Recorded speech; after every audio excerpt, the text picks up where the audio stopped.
Petri Dish is a product of Petri Dish Media, all rights reserved. All characters during the show, such as Donatella Iglesias, Jimmy Coconuts, and Tyler Jerry, are copywritten and are satirical. Any similarity to any persons living or dead is completely coincidental. Petri Dish is a science comedy podcast and should not be used as medical advice. Do not get medical advice from a podcast. And therefore, as a free man, I take pride in the words, Ich bin ein Science! Science! I know the human being and Science! can coexist peacefully. This what thou findest. Petri Dish. Hey guys, welcome to Petri Dish. I'm Nathan. I'm Sean. And today we continue our episode on aging. This one we're gonna get real hip deep into human aging. We talked about all the weirdo animals that for some reason God said they get to live forever. And not me, not Nathan! But maybe science can change that, Sean? Yes, so in this episode, we're going to talk about what the deal is with human aging, and then also what evidence there is out there for stuff that can extend our lifespans, and then also make it so that for that longer time that we are alive, it's less shitty, which is another concern. And then, whether or not biological immortality is actually possible for human beings. If you guys want to skip to the end, the answer is mostly exercise, which is a huge boner kill. Thank you, science. But anyway, guys, we'll get into that in just a moment.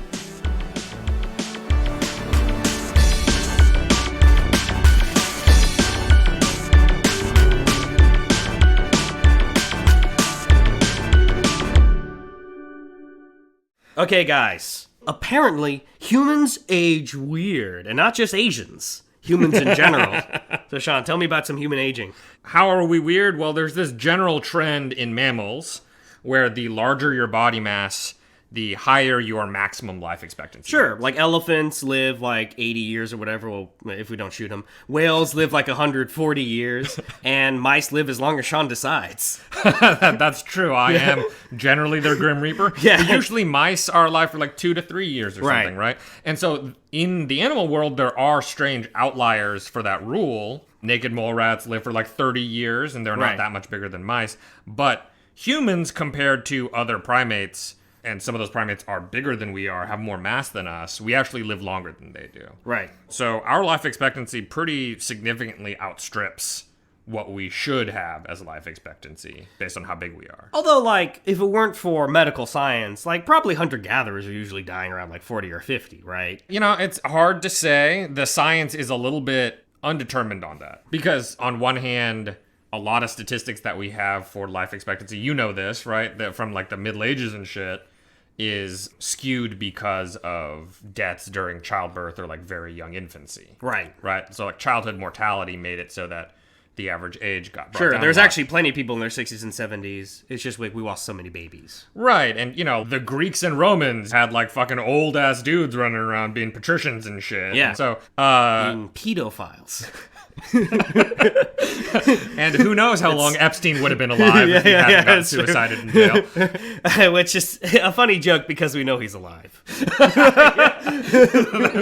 That is the more popular conspiracy theory now. Is now that everyone in the regular media is like, don't you think this is suspicious? Yeah. Then the conspiracy theorists are like, isn't it suspicious how much they want us to think he's dead?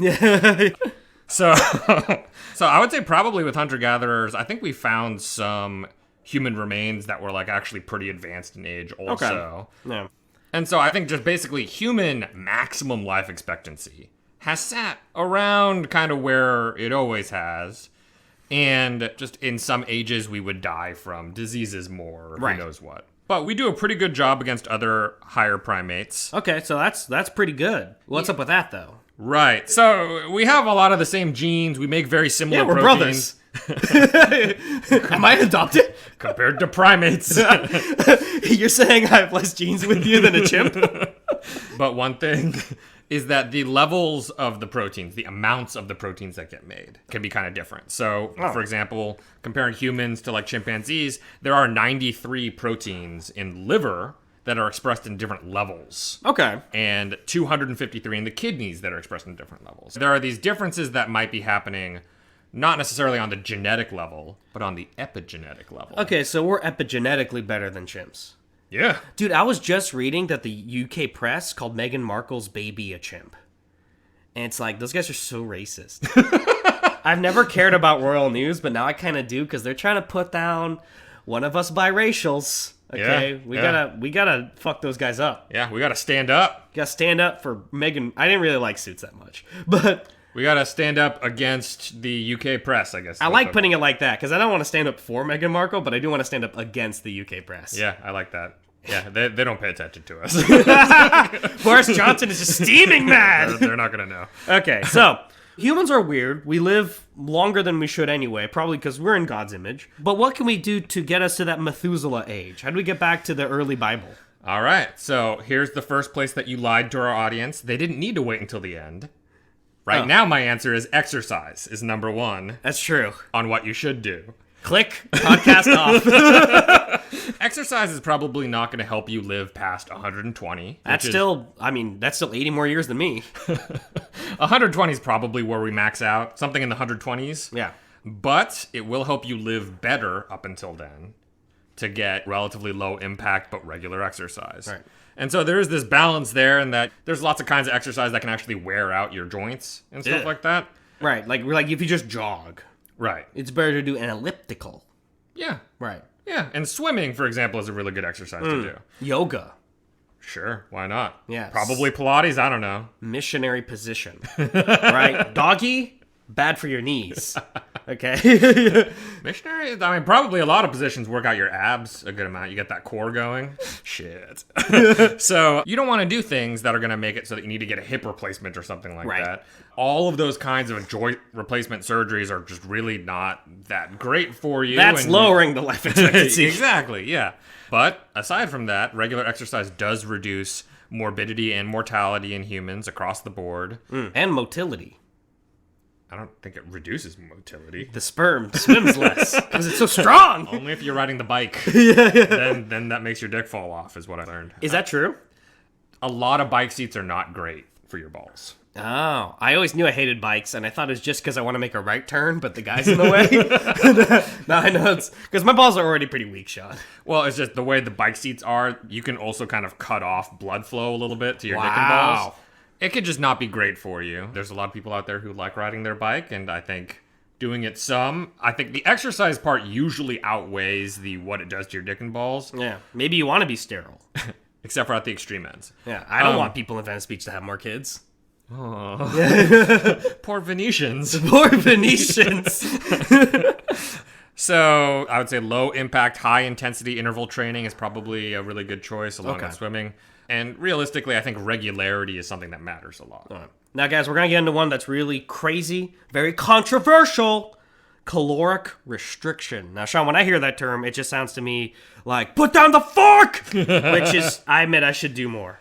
I just got a sandwich on top of a full meal we had, and I'm kind of feeling that maybe I should have done more caloric restriction.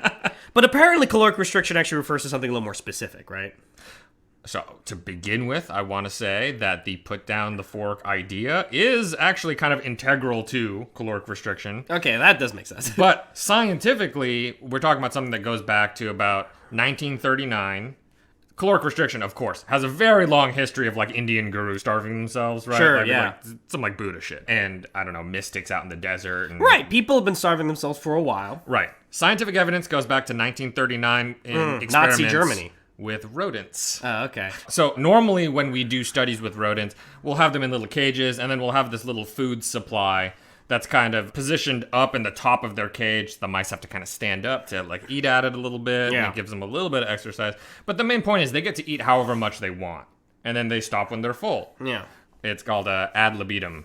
Yeah. Scientists Or ad libitum. Ad libitum? I don't know. Anyway, so they get to eat as much as they want. A scientist kind of wondered what happens if you actually don't let them eat all that they want, just Right. like a little bit. Yeah. And so when he restricted the amount of food that they were allowed to eat by cutting it in half, Right. basically, he found that they lived a lot longer. Instead of dying in about 2 years, they died in like 4 to 5 years. Yeah, I saw this scene. That's what Kevin Bacon did to Magneto. What? Yeah, from X-Men First Class. Going back to Nazis. I forgot Kevin Bacon was in that movie. Yeah, he played a Nazi. It was really funny. I don't even remember if he did an accent. Oh, he did, and then he just lost it. Like, then we saw him 5 years later, and he's like, yeah, man. Woo! What if I'm wrong? You know? So, the goal in caloric restriction is to cut down on the calories you're bringing in without causing malnutrition. Okay. Right? Because you could imagine that people could hear, like, okay, I can only eat 1,000 calories a day, but I can eat whatever I want. And then it's just like nonstop Cheetos. But like, you need vitamins, you need dietary fiber. You know, yeah, don't even talk to me about Takis. They're too good. I can't help myself around Just Takis. swing. That's why I don't buy them anymore. Yeah. It's because it's too much. Anyway, the purple Takis. So we're all on the same page here. Guadalajara Takis.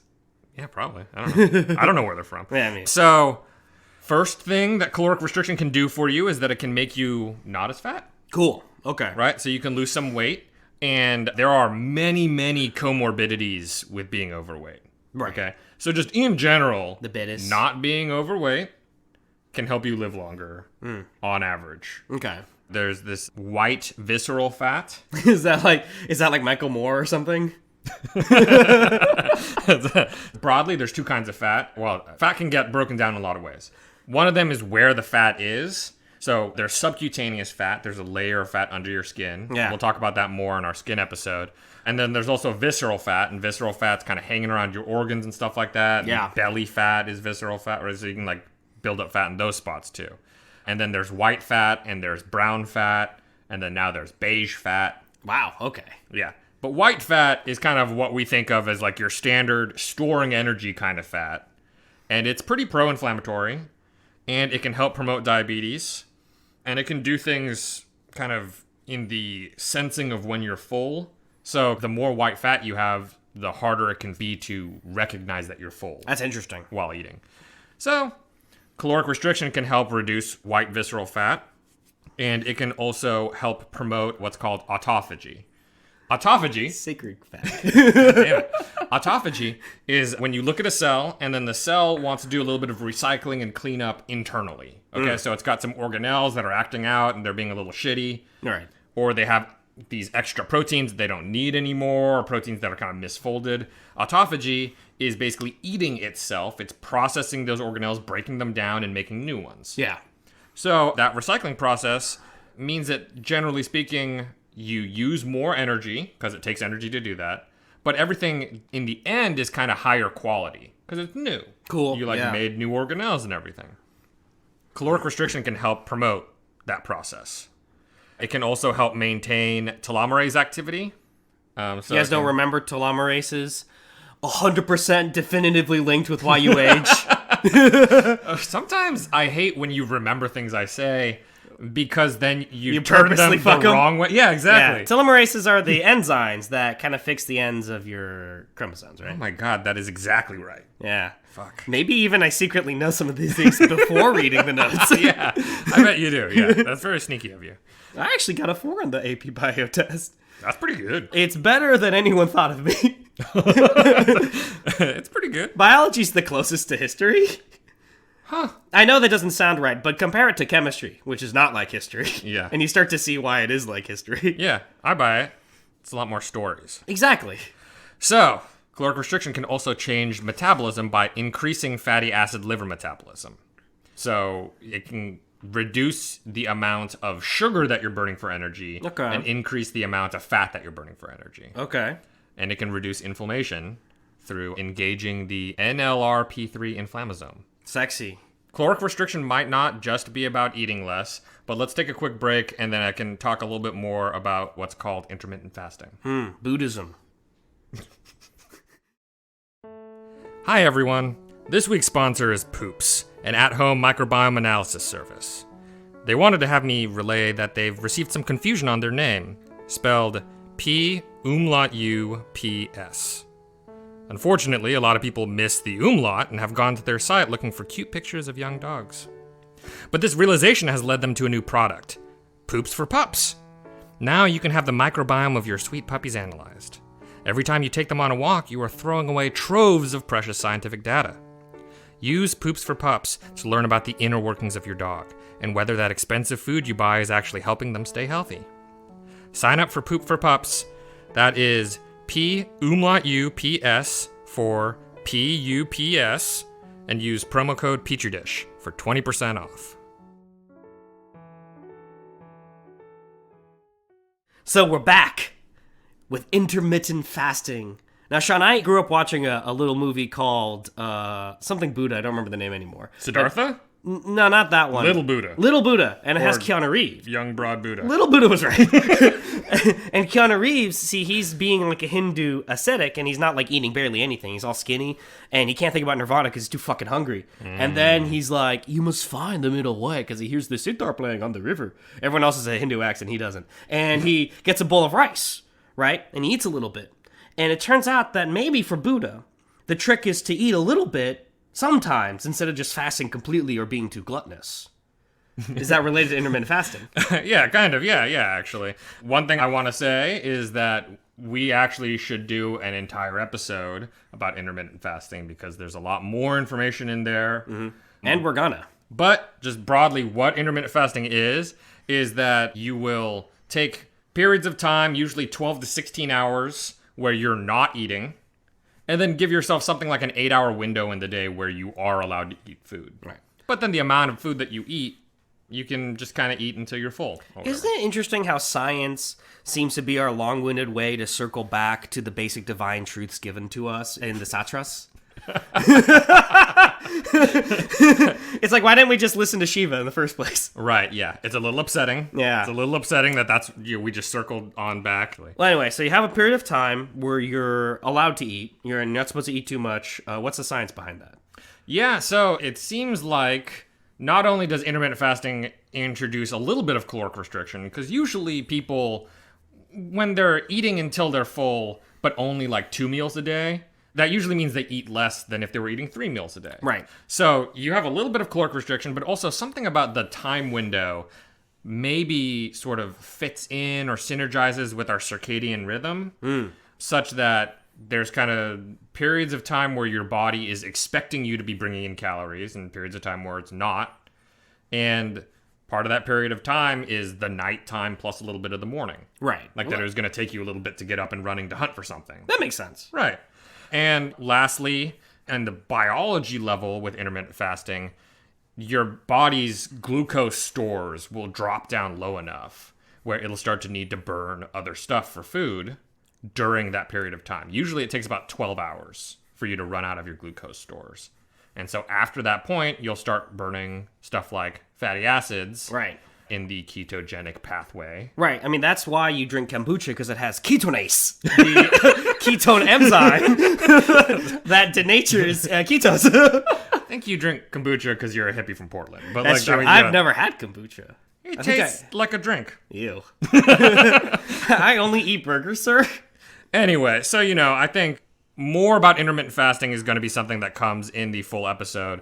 But I just will say that it's an idea related to caloric restriction. But actually, caloric restriction has a little bit more research that's been done on it. Right. Intermittent fasting is like a little bit the dietary method that's kind of evolving out of definitive research. Right, and it's just because caloric restriction, especially when we do it on animals, is usually like a 30 to 50% decrease in your calories per day. Jesus. Which could mean a relatively hefty chunk of food every single day that you're not eating anymore. That would be easier for me than I like to admit, because basically it just means I would only get one Big Mac and not the 2 I usually get. But I'm not gonna ponder that too much. But you're not gonna do it. That's my second Big Mac. Yeah, it would be like eating a double order of orange chicken as your only meal of the day. That's crazy. I usually get a quad shot of orange chicken. No, don't do that. Oh my god, dude. Okay, so to circle back, we're talking about aging, and basically what Sean has, rained on our parade: exercise and good diet. Yeah, so eating less, exercising. And apparently, there's a type of food that fucks you bad. Don't eat this. So this one's a little complicated because there's some early evidence to suggest this, but it's kind of hard to say.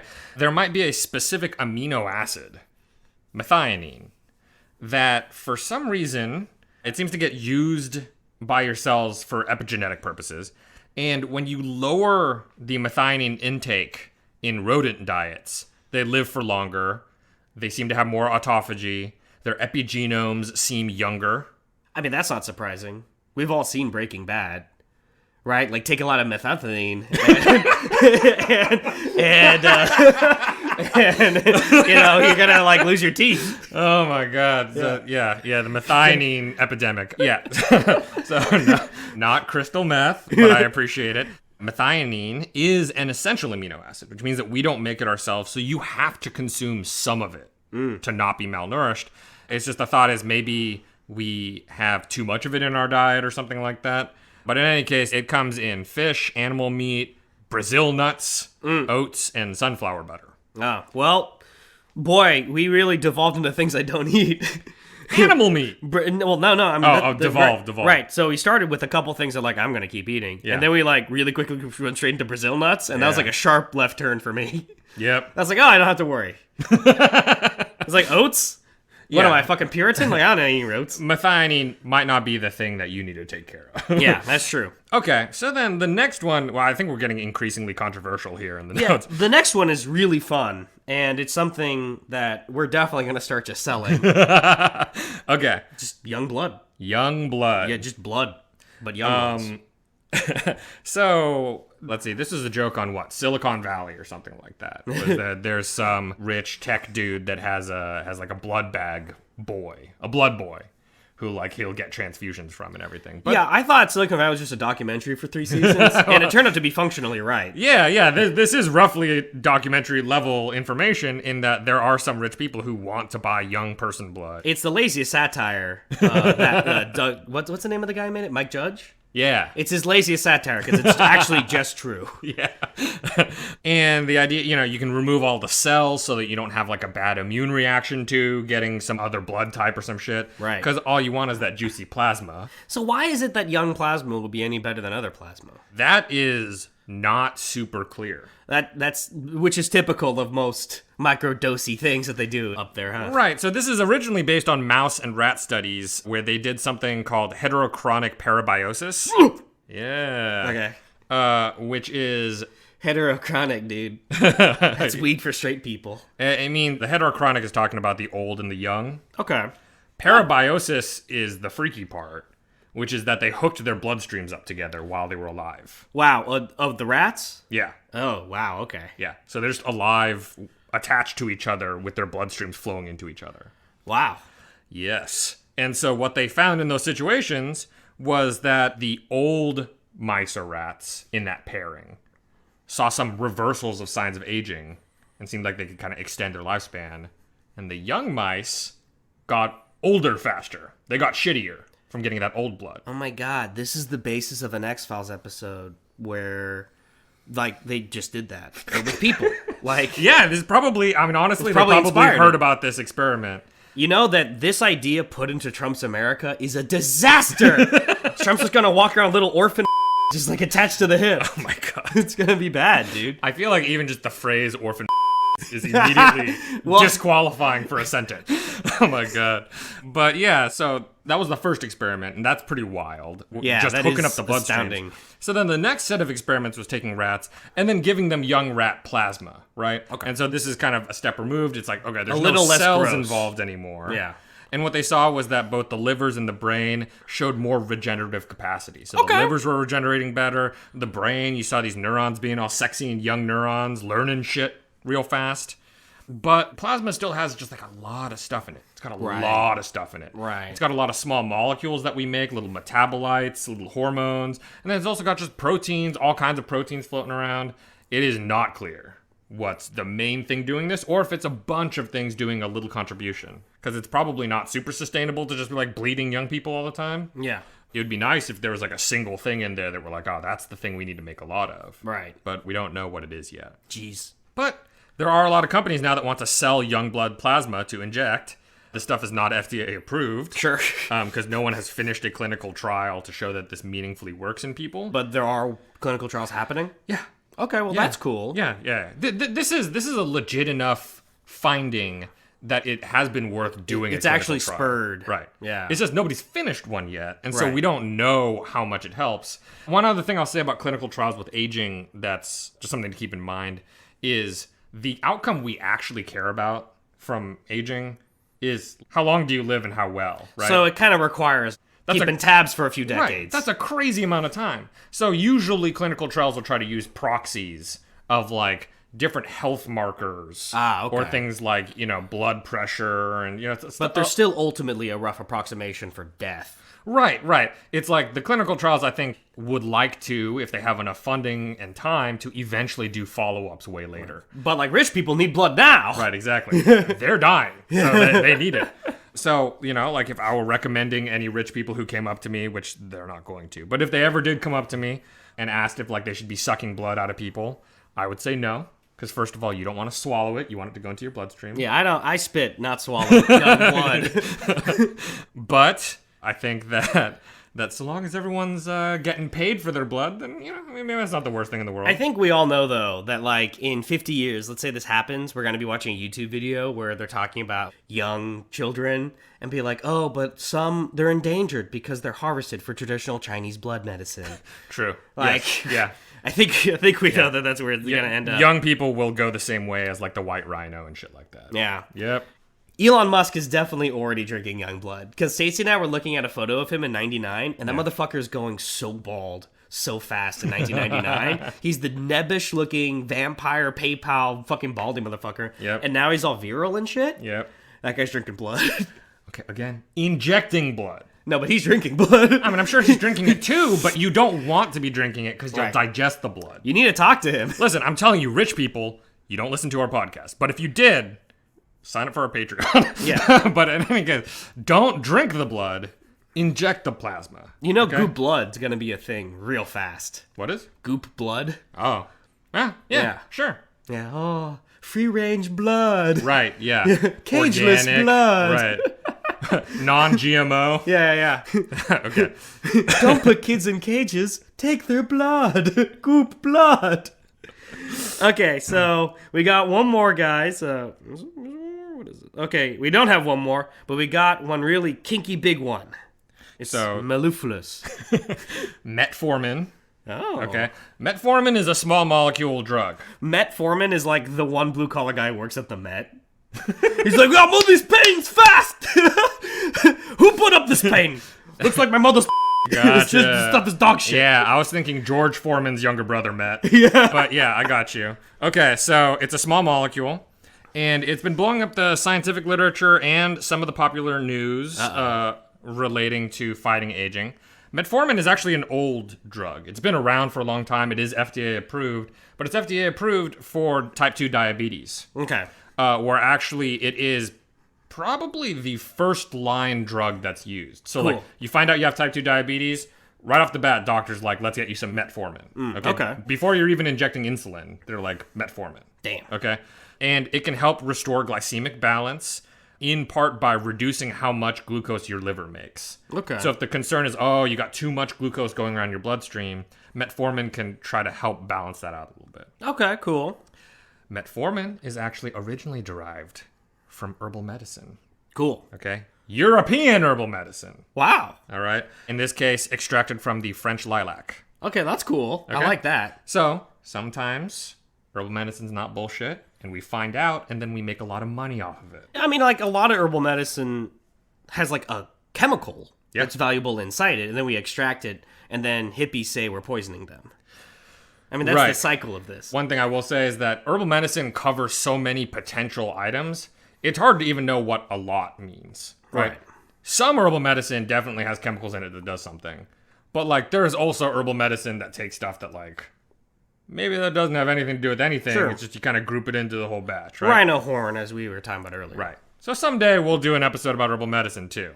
Maybe mixed in with homeopathy. So, here's the thing. Diabetes and sort of the associated dysfunctional nutrient sensing, glucose levels, insulin growth factor levels, all this shit, they're all also associated with the same kinds of damage that's associated with aging. Sure. I mean, we talked about how linked those are anyway. Right. Yeah. And so, it seems like taking metformin in the process of helping fight diabetes can actually help reverse a lot of these issues that we would consider aging. Also. That's why the lilac is one of the symbols of the French royal houses. That's why? Yeah. So they could all be vampires They live would, forever? yeah, lilacs and young blood is what kings of France would bathe in. So the kind of big question here is, does metformin actually help with people who have normal glycemic levels Sure. and don't have diabetes? And it does in mice. Right. Male mice. In the male mice that they tested, it does extend their lifespan. It was also found that overdosing them on metformin lowers life expectancy. Hilarious. So don't OD on metformin. That would be, Pretty embarrassing. yeah, that's some advice you could actually take, is don't OD on it. Metformin, aside from what it does in the liver regarding making glucose and everything and all that, it can also seem to be anti-inflammatory. It reduces LSD and cholesterol levels. LDL, that's the quote-unquote naughty cholesterol. Yes, and so it can reduce LDL levels. Low and density love? What does it stand for? Low density lipoprotein. Pretty close. Yeah. Lipoprotein's love. Lipoprotein is love. Folgers. And in some cases, the outcomes from metformin administration in mice is very similar to caloric restriction in mice. Okay. Like, biologically, what seems to happen, they seem related to each other pretty closely. Okay, cool. Metformin might also impact the gut microbiome. A lot of times it's given orally, and the first thing that it's going to run into really Is that gut? Right, is the bacteria hanging out in your gut. Okay. And it's a small molecule, so it's small enough to get inside bacteria and potentially affect them. Okay. And the impact of that is, it seems like maybe it makes those gut microbes produce more of something called short-chain fatty acids. Okay, that's the good stuff. Right, that's like one of the hippest, hottest words in sort of gut microbiome nutrition shit. Metformin might also impact the gut microbiome in reducing some species of bacteria that can deplete bile. So there are currently clinical trials to see if metformin increases lifespan in people when taken alone. And a recent paper that had people take metformin along with human growth hormone and a precursor steroid called DHEA. They found that the epigenomes of the people that took that stuff looked like that of a younger person. That's cool. So that 1 full year of that treatment made people look 2.5 years younger epigenetically. Cool. But the study has caveats. Yes, it does. A closer read of how they did the study found that, first of all, it was 10 people. They were all dudes. Right, sure. There was no control group. So there was no group of people that didn't get the drug. It was just all 10 of them got the drug. And the study was done by people who have a stake in a company that's trying to sell this kind of stuff. There's like an asterisk at the end of the study. It says at the bottom, like made up for literary class. One thing I will say that's nice is that there has been more and more of a push at the end of papers for there to be a conflict of interest section. Oh, that's good. Where people are required to disclose if they have any kind of relationship or any kind of financial interest in the results. That's pretty funny, because you can imagine, like, how many decades of big tobacco being like, smoking's good for you, did it take for us to get to the point where they have a section about that? Right, and like the studies that implicated high fat in diets of being bad for heart health paid for by the sugar companies in like the 70s and 80s. It's like how left, right, and center, whenever talking about Buttigieg, Josh Barrow is like, and disclosure, my husband and I have threesomes with Pete Buttigieg. He's doing better than expected, don't you guys think? Okay, guys. So let's take a break. After the break, we're going to talk about other drugs. Hey guys, Mickey Mouse here, ho! Have you ever wondered how I've stayed so young for all these decades, outliving the puny mortals who created me? Ho ho ho! Incidentally, have you ever wondered what happens to the thousands of orphan children who go missing in Disneyland every year? For $50 a month, ho, you can feel the answer with Disney Blood. We provide you the blood transfusions every month from the finest free-range blood the most magical place on earth can harvest from its slavish youthful fans. Oh. These transfusions have all the sorts of wacky, bland, fantastical compounds that will rejuvenate your body on the molecular level. You can stay young for centuries, just like me and all my Disney brand friends. Don't die. Defy the natural order. Those kids They don't want their blood anyway. They want to help you live forever. With the most magical place on Earth. It's Disney Blood! Okay, guys, we're back with Petri Dish. Now we're going to talk about some other drugs that might be linked to aging or inhibiting aging. We're starting with rapamycin. Ooh, boy. Yeah, rapamycin. That's pretty similar. Yeah, it's close, except it was a little less rapey. Okay? So it's an inhibitor of a protein called mTOR, which actually stands for... Fucking awesome 80s movie. mTOR! Yeah. That's dope. It does sound like a Masters of the Universe type thing. Yeah. mTOR. Ah! Yeah. And like He-Man fights mTOR on his way to Fighter Skeletor. of the Detour. Ah! mTOR stands for mammalian target of rapamycin. So actually Cool. the protein is named after the drug. And it's responsible for a lot of different kinds of signaling and cell-level metabolism. Okay. When you take rapamycin, it extends the lifespan of a lot of model organisms. Okay. So like little Kate wormy Moss. worms. Oh, and- okay. Oh, models! Hey! I like your brain. It's okay sometimes. I'm just hopping around. So, in humans, rapamycin and similar kinds of drugs, like tacrolimus, are used for immunosuppression during organ transplants. Okay, so you get a new organ, you need to keep your immune system from attacking it. And so rapamycin and similar drugs can do that kind of thing. But the question is, can you actually use rapamycin in people to combat aging without just broadly suppressing our immune system? Right. Because, like, if we can live longer but also we're dying from infections all the time, that's not great. But this drug is in clinical trials to look at its effects in aging, so we'll see how that turns out. Okay, now we got sirtuin activator. Yes, activators of sirtuins do expand or extend lifespan in non-human primates and mice. Clinical trials so far in humans have been conflicting or negative. How's it work in, like, are we talking like lemurs? Like real dumb primates? Like, why does it work in dumb primates and not us? All right, so usually when we say non-human primates, the two that we mean are crab-eating macaques or Crabby macaque! or chimpanzees, Okay. but usually macaques. The classic sirtuin activator is resveratrol, which you talked about in our booze yeah. episode. Yeah. That's the one in red wine. People are like, oh, I'm so healthy now. And Yeah. they're like downing a bottle of cab. Hey, So I did that last night. I'm like all spruced up with resveratrol right now. yeah, look at you. You're going to live. And a whoopin' ass nah. You're going to outlive your liver. It's hard to say why the resveratrol is not having an effect in humans in clinical trials while it is in non-human primates. Maybe it's an issue of dosing or bioavailability. The fuck is that? Bioavailability means you can give somebody a pill and they take it orally, but maybe 90% gets digested by your stomach acid. And so really only 10% even had a chance of getting inside of your body. Now we have non-aggression declaration precursors. Yeah, NAD, and sometimes it's derivatives and stuff like that, like nicotinamide riboside and nicotinamide mononucleotide, or So derivative. NMN. So you might see these actually, like these supplements get sold to people.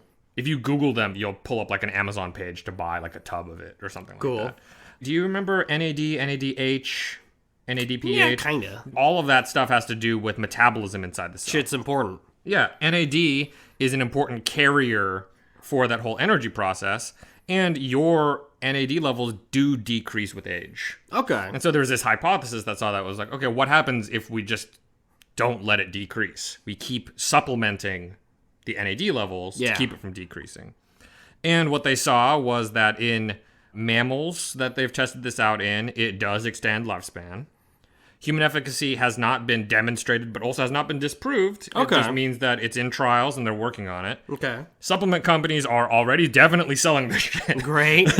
So, Mad precursors. So we don't know. We don't know if it works or not, but believe me, it's definitely being sold. The very small human trials that have been completed show that it's safe, Right. but don't know if it's effective. Yeah. So one of the things that I mentioned earlier in the metformin Right. category, Was DHEA. yeah, DHEA, and that's dehydroepiandrosterone. And it's probably the most common steroid hormone in the blood. Well, in our blood, not in Lance Armstrong's. True. Yeah. Yes, very fair. It's kind of a precursor to both testosterone and estradiol, as in it get taken and then inside the cell get turned into either one of those. Okay, cool. It seems to do its own signaling separate from being turned into either one, but it isn't totally clear what effects it has. But similar to NAD, DHEA also significantly decreases in the blood as you get older. And so, same sort of hypothesis. What happens if you supplement it, right? And it isn't clear if that's the direction that the causal link works. Right? It's not clear if dropping levels increases aging or if it's just like, hey, other shit causes aging and that makes these levels drop or whatever. Right. But so far, clinical trials that have been done don't suggest that it does very much. Except for that one with metformin. And it only works with dudes. It only works with dudes. Very sexist. Yeah. Yes. As is all biology. So growth hormone is another one that's out there right now. And taking human growth hormone can increase muscle mass and reduce body fat. It also might be able to help keep the thymus functional for longer. Thymus is a place that's important for immune function, and that kind of just gradually gets shittier with time. Yeah, you don't have to tell me about thymus fucking. What? Okay, I'm all about that. I get thick of that thymus. I'm saying I get in there. That's fucked up. Human growth hormone also, however, contributes to insulin resistance, which means that it can have a relationship with diabetes that's not very good and can be very pro-aging.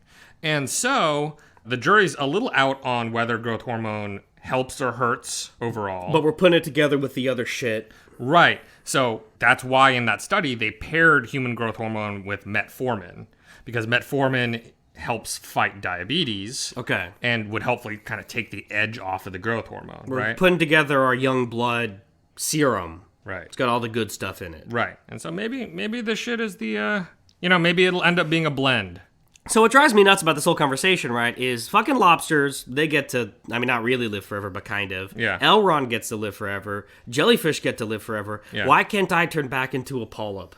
And, at some point, immortality is obviously a disease hoisted on us by an increasingly senile god. Why don't we overthrow him and just subtle knife our way out of this one? Why can't we be biologically immortal? I just give this whole fucking episode, right? Was all this stuff that might help you live a little bit longer or might make your life better quality while you're living however long. Right. But it's not really clear if any one of these things is going to actually make you live past 120 or something, right? Okay. Which is, I want more than that. Yeah. The And ancient Taoists would not jizz to try to live forever. They thought you were losing precious bodily fluid. But then other Taoists are like, you need to jizz a lot. It was a big schism in Taoism. there are several subreddits that feel similarly. Taoists, first incels. There's actually, vocels. There's a subreddit called NoFap. And conceptually, it's like, don't masturbate because it'll store up your energies. Dude, my morning is like heretical to them. Yeah, you're like target number one. On Yeah. So there's a lot of scientists that feel like you do, Nathan, that they want a lot more time. Yeah. And they formed a foundation called SENS, or the Strategies for Engineered Negligible Senescence Research Foundation. Bad name. Yeah, It should just be like, Live Forever Group. Live Strong. Yeah. No, wait, that's the Lance Armstrong thing, isn't it? Yeah. Anyway, and they have the goal of lengthening the window of good living, preferably indefinitely. Okay. Now, what they say is that there are 7 problems that need to get hit probably simultaneously. And all of them are like a very big deal, though. Yes. Yeah. So, problem number 1, cell loss. Troll. Okay. And so cells die and shit, right? So, what they're saying is, all right, we need to engineer stem cells and we need to engineer tissue so that we can grow extra liver tissue in the lab and just fucking slap that into people. Okay, cool. We need to be able to seed stem cells into people to help regenerate tissue. We need to fight cancer. Right, because cancer gets worse and worse as we get older. Right. And so they sort of blasé kind of say so cure cancer. Problem solved, right? Okay, cool. Yeah, that's my entire job, whatever, dudes. mitochondrial whoopsies. Okay. So, as we mentioned in the last episode, the mitochondria is a major place where a lot of reactive oxygen species gets turned out. So we got to engineer those guys. Yeah, We need to and make them carbon neutral. one of their pitches Yeah. is to put a lot of the mitochondrial genome, they have their own genes, take that genome and shove it into our genome. Because our genome kind of has a lot more protection going on. And so a lot of those genes are probably going to be safeguarded better if it's in our genome rather than in their own separate genome. So we just kind of hopped into mad science pretty fast. Yes, well, certainly, I'm not actually even sure how much this would help. I haven't seen experimental evidence that this would matter. Okay. But if it did matter, hey, that's cool, man. Yeah. You know, whatever, go for it. They want to circumvent death-resistant cells. Oh. Which is to say, there are some cells in your body, like senescent cells, Okay. that aren't really doing anything but are resistant to the idea of committing suicide. Right. And these We guys, need to euthanize those fuckers. these guys want to push them over the edge. Okay. Maybe some kind of targeted treatment stuff, an antibody-based treatment, maybe. Okay. Not only can your cells go bad, but the environment outside your cells can go bad. Stuff like collagen Right. and fibrinogen and everything. Yeah. And for that, you need tissue engineering to fix it. Okay. Still complicated. Extracellular aggregates. This is stuff for like Alzheimer's and stuff. Right. Right. And so you need to engineer maybe special immune cells to eat up the extracellular Right. stuff. Lysosomes, the organelle. Right. To eat some shit in the cell. Right. So they say these things in sentences when really what they mean are like decades. Right. They write in verse, but we must write in prose. Yeah, okay. I don't know. That sounded okay. So I appreciate their passion Yeah. and their willingness to take a long view of things. Right. But I think that anybody reading about Sen's stuff should look at it with just keeping in mind that, like, they're talking about stuff that's decades and decades and decades more research. Yeah, we will probably be dead by the time some of this stuff is figured out, if at all. Yeah. I mean, we'll see. You And know? they'll probably just hit certain roadblocks because, it's God's will that we die. Some of these ideas might not work out at all, Right. but we'll see. At the same time, like, even if all of that stuff does get nailed down, we, of course, can still die from diseases and bullets and climate change and all kinds of stuff. So, Right. there's all of that still, but it's kind of an interesting food for thought. There's kind of one last idea that Sens actually didn't mention, but I've started reading a few papers on recently. There's another group of scientists Right. that think that a lot of aging, the genomic damage part, that's the part where your DNA is getting fucked There's up. some bad apples in the DNA. Right. Coming from something called transposable elements or transposons. And these transposons are little chunks of DNA that can kind of hop out Yeah. of one spot and then insert themselves in a different spot. Gotta build a wall. But these guys, they would just hop right over that wall, baby. MS-13 DNA. Yeah, exactly. Right? So they're very dangerous. Yeah. And the idea is that when they reinsert themselves into some other part of the DNA, they might break a gene somewhere. And so there's actually a system in cells that already existed, like, try to stop transposons. Called piwipiana?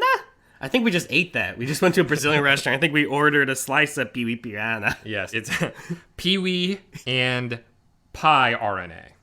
I still like that. Yeah, sure. Peewee, by the way, stands for P element-induced wimpy testes.